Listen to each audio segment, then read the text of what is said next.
Hello guys, आज के इस वीडियो में आपको बताऊंगा कि अगर आप डोमेन नेम लेने का सोच रहे हो तो डोमेन नेम लेते टाइम यानी कि अपनी वेबसाइट का नाम लेते टाइम आपको अपने माइंड में क्या बात है ध्यान रखनी चाहिए।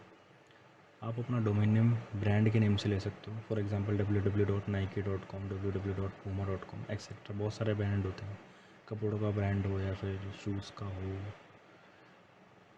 कंप्यूटर्स का हो, किसी का भी हो सकता है। ब्रांड नेम से आप ले सकते हैं। अगर ब्रांड नेम पहले से टेकन है तो बिज़नेस टाइप से ले सकते हैं। फॉर एग्जांपल www.nike.com पहले से ले रखा है तो आप नहीं ले सकते, कॉपीराइट लग जाएगा ऑब्वियस है। तो बिज़नेस टाइप के हिसाब से अपना जो है डोमेन नेम ले सकते हैं। जैसे shoesonline.com, shoesonline.in, ठीक है।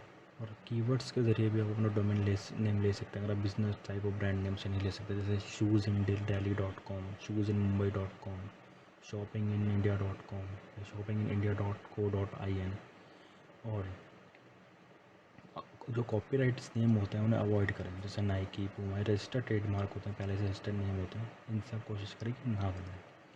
दूसरी चीज़, अवॉइड हाइफन एंड नंबर्स। अगर आप अपनी वेबसाइट बनाते हैं www.shopping123.com, तो अगर हम 123 बोलते हैं तो सामने वाले को एक्सप्लेन करने में दिक्कत होती है अगर हम अपनी वेबसाइट के नाम में नंबर रखते हैं कि भाई अल्फ़ाबेटिकल है या फिर न्यूमेरिकल है। इसलिए हम नंबर्स को अवॉइड करते हैं और हाइफन्स को, क्योंकि समझाने में काफ़ी दिक्कत होती है और लोग इसके यूज़ टू नहीं है जो इसको याद रख पाएँ।